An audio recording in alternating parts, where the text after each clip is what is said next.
Hey everybody, I'm Kris. Last year we took a look at the Sennheiser Urbanites and we liked them.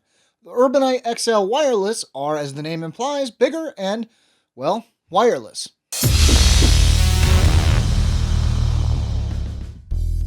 Open up the box and the first thing you'll spot is the headphones. Nearby you'll see the carrying bag and manual, while underneath you'll find the 3.5mm audio cable and the USB charging cable.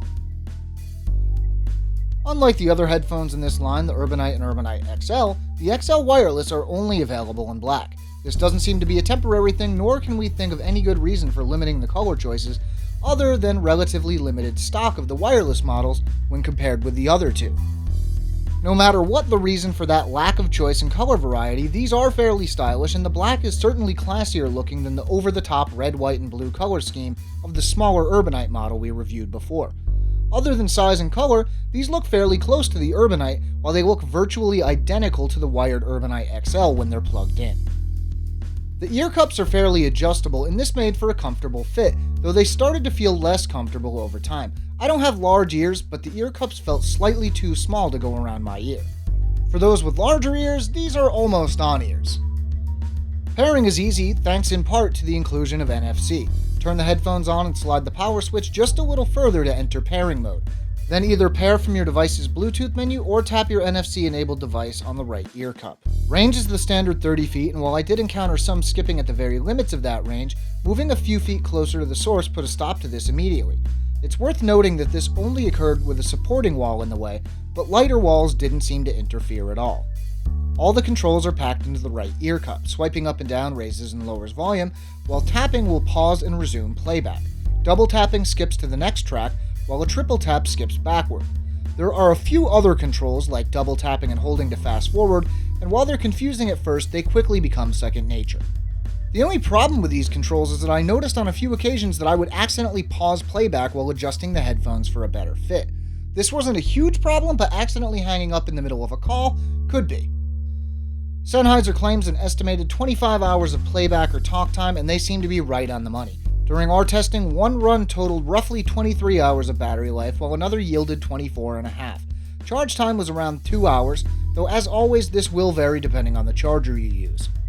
If you happen to run out of battery life, it's nice to know that the Urbanite XL Wireless will continue to work in passive mode if you plug them in using the 3.5mm cable. The volume is considerably lower than when using them in powered mode, and they don't sound as nice, but it's nice to know that you're not completely out of luck when you're out of juice. The XLs will offer up enough bass for most, but not all. While they may not be absolutely over the top when it comes to the lows, they are handled well. Bass that can turn into a booming mess on some bass-boosting headphones sounded perfect on these, and the lows remained clear even as we cranked the volume.